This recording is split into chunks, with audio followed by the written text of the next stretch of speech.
Desde que tengo memoria, mi vida se sintió como una caminata perpetua por un páramo helado. No había calor, solo una luz gris que se filtraba por las rendijas de nuestra casa. Mi madre, Elena, era el centro de ese universo gélido. Nunca supe lo que era un abrazo espontáneo. A veces, en las raras ocasiones en que me atrevía a acercarme, tal vez después de un mal día en la escuela, buscando ese refugio instintivo que otras niñas encontraban en el regazo materno, ella se ponía rígida. Era una tensión sutil, pero tan palpable como una alambrada. Me soltaba rápidamente, con un pretexto logístico: ¿ya hiciste tu tarea, Clara? O ten cuidado, vas a manchar mi blusa. Esa fue mi infancia, una colección de rechazos educados. Recuerdo la obra de teatro de quinto grado. Yo era el árbol más triste en el escenario, convencida de que si actuaba muy bien, si era perfectamente talentosa y digna de orgullo, tal vez, solo tal vez, ella sonreiría. Busqué su rostro entre la multitud. Ella estaba allí, sí, sentada en la última fila, mirándome con una expresión indescriptible. No era desaprobación ni disgusto, sino algo mucho peor: ausencia. Sus ojos me veían, pero no me registraban. Al final del evento, todas las madres corrieron hacia sus hijos. La mía se acercó lentamente, me dio una palmada cautelosa en el hombro y dijo: bien. Vámonos. Con el tiempo, dejé de buscar el contacto físico. La internalizada.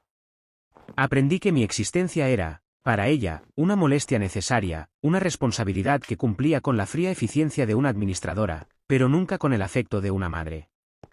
El dolor se enquistó, convirtiéndose en resentimiento silencioso.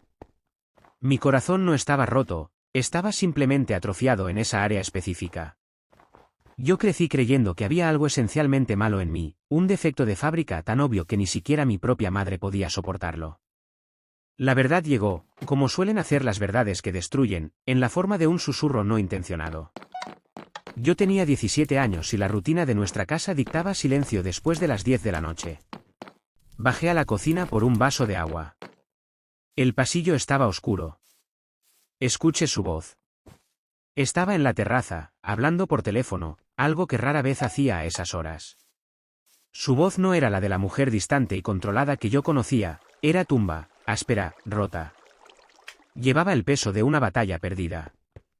Me detuve en el umbral, paralizada por la curiosidad morbosa y el eco de su angustia. Sí. Me dijo que necesitaba hablar conmigo, susurró ella. Escuché el tintineo de hielo en su vaso. No sé qué decirle. No puedo fingir ya. Hubo una pausa larga, llena solo del sonido del viento. Mi respiración se aceleró. ¿Se refería a mí? ¿Por qué la necesidad de fingir? Entonces, dijo las palabras que se incrustaron en mi alma como cristales rotos. No puedo quererla, Sofía. Simplemente no puedo. No después de lo que pasó.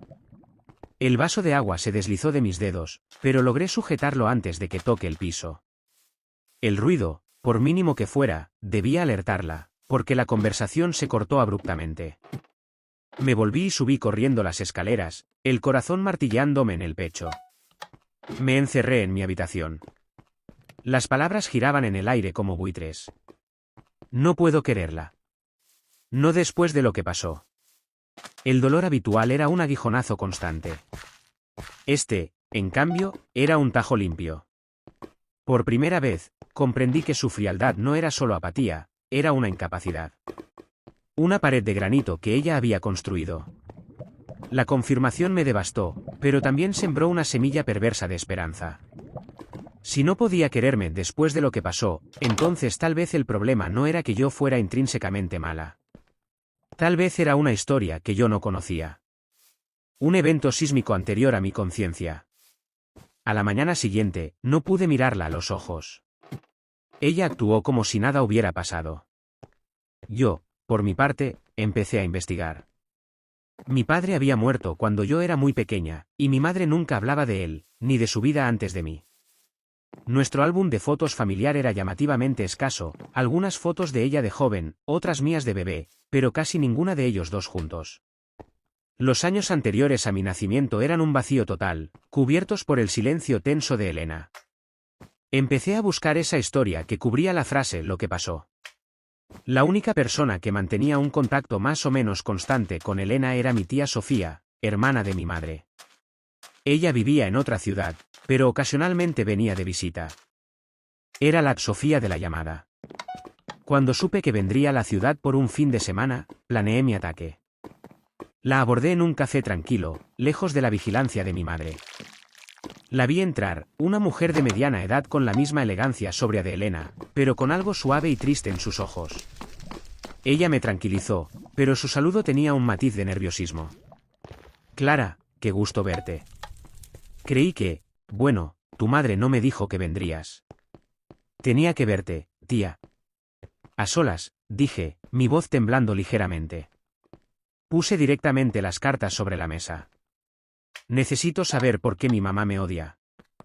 El color desapareció del rostro de mi tía Sofía. Cerró los ojos por un instante, como si tratara de encontrar la fuerza para enfrentarse a un viejo fantasma. No te odia, Clara. Por favor, no digas eso. ¿Lo hace? Tal vez no lo dice, pero lo siento todos los días.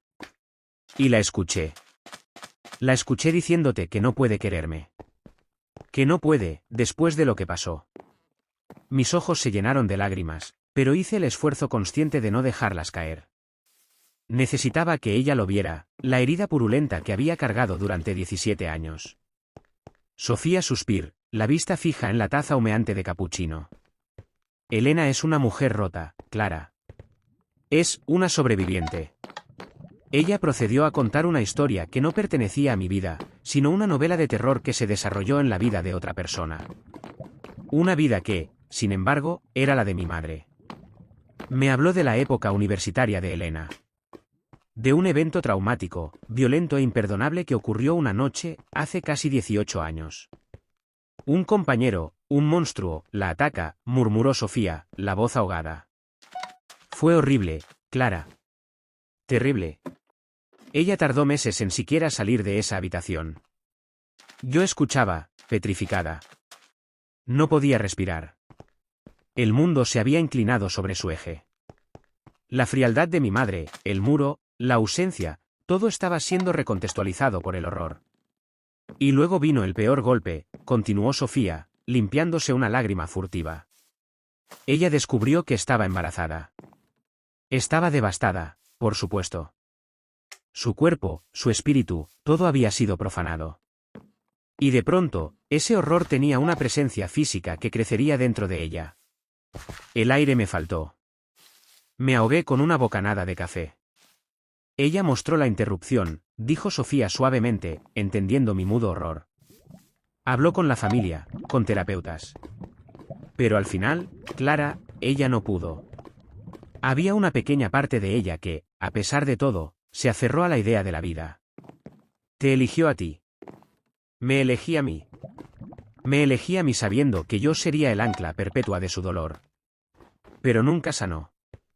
Nunca pudo separar el trauma del resultado del trauma. Cuando te mira, Clara, ella no ve a su hermosa hija. Ve el recordatorio, el espejo viviente de la noche que le robó todo. Las palabras de Sofía no eran un bálsamo, eran un ácido que disolvía toda la mitología de mi vida. Me explicó la ausencia de mi padre en las fotos, no había sido un marido amoroso que murió trágicamente. Mi padre biológico era el agresor. Me levanté de la silla, tropecé, y apenas pude llegar al baño del café. El llanto que vino después no parecía a ningún otro lamento que hubiera experimentado. Era un sonido gutural, primario, que no salía de mis ojos sino de mis entrañas. Era el sonido de 17 años de confusión explotando en una comprensión insoportable. Lloré por la niña que fui, la que creció sintiéndose odiada e indigna. Lloré por la madre que nunca tuve, la que existía solo en los sueños de otras familias. Pero, sobre todo, lloré por Elena. Lloré por mi madre. El dolor que yo había sentido por sentirme rechazada era un grano de arena comparado con el infierno que ella había cargado, el de vivir con el recuerdo encarnado en su propia casa. Ella me había mantenido, me había alimentado, me había vestido, me había dado todo lo material, pero no podía darme lo que más necesitaba porque darlo significaba abrazar el trauma. Ella no me odiaba. Estaba paralizada por su propia historia.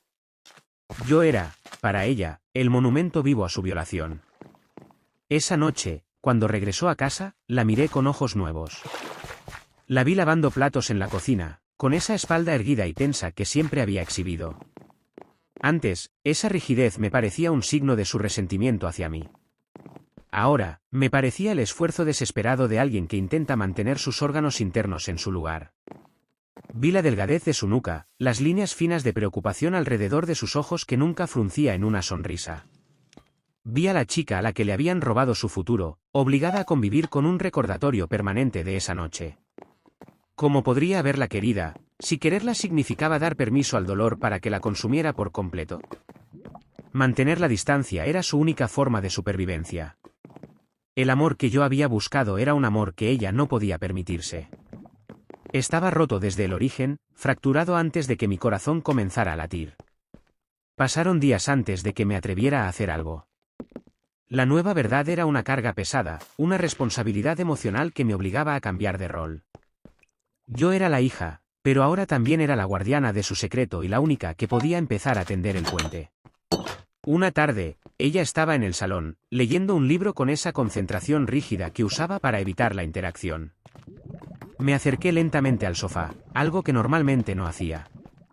Me sentí a una distancia prudencial. Ella bajó el libro y me miró, esperando mi requerimiento. «¿Necesitas algo, Clara?» Su voz era monótona, como siempre. Pero yo no escuché la frialdad. Escuché el cansancio. Escuché el eco de una herida muy vieja. Abrí la boca para hablar, pero las palabras que había ensayado, sé la verdad, sé lo que te pasó, lo siento, se quedaron atascadas en mi garganta. Eran demasiado grandes, demasiado bruscas. Entonces, simplemente le di lo único que podía ofrecerle en ese momento, comprensión dolorosa y tierna. «Mamá», murmuré, mi voz temblorosa, «¿estás bien?» Ella parpadeó. La pregunta era tan ajena a nuestra dinámica habitual que la desorientó. «Sí, Clara. Estoy leyendo». Asentí. Y sin pensar, sin planearlo, mi mano se extiende hacia la suya. No la tomó. Mi mano quedó suspendida en el aire, a unos pocos centímetros de la suya. Era la misma tensión, la misma alambrada. Pero en lugar de retirarme ofendida, la dejé allí. Solo quería saber, dije, y mis ojos se llenaron de lágrimas de nuevo, pero esta vez, eran lágrimas de duelo compartido, no de rechazo personal. Elena me miró. Y por primera vez en mi vida, vi algo más que ausencia en sus ojos. Vi reconocimiento. Un terror profundo, la realización de que yo, de alguna manera, lo sabía todo o, al menos, lo sentía todo. Su labio inferior tembló. Durante una fracción de segundo, la máscara de hielo resbaló, y vi a la chica asustada de hace 18 años. Ella no dijo nada. No me abrazó. Ni siquiera me miró por mucho tiempo. Simplemente cerró el libro, lo colocó sobre la mesa del centro y se levantó. «Voy a la cama», dijo. Su voz seguía siendo monótona, pero su respiración era irregular. Mientras se dirigía al pasillo, pude haberla detenido. Pude haber gritado toda la verdad. Pero en lugar de eso, la dejé ir. Ahora entendía que mi amor por ella no podía ser exigente. Tenía que ser paciente, silencioso y lleno de una compasión que trascendía el concepto de madre e hija, para simplemente abrazar a dos sobrevivientes. Me quedé sola en el salón, mirando el espacio vacío donde su mano había estado. El páramo helado no se había calentado, pero ya no me sentía perdida en él.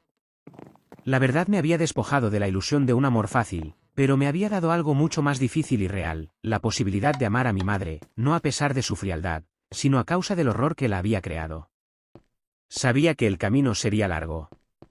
Pero por primera vez en mi vida, no estaba buscando un abrazo. Estaba buscando la forma de ayudar a una mujer a sanar una herida de la que yo era la cicatriz viviente.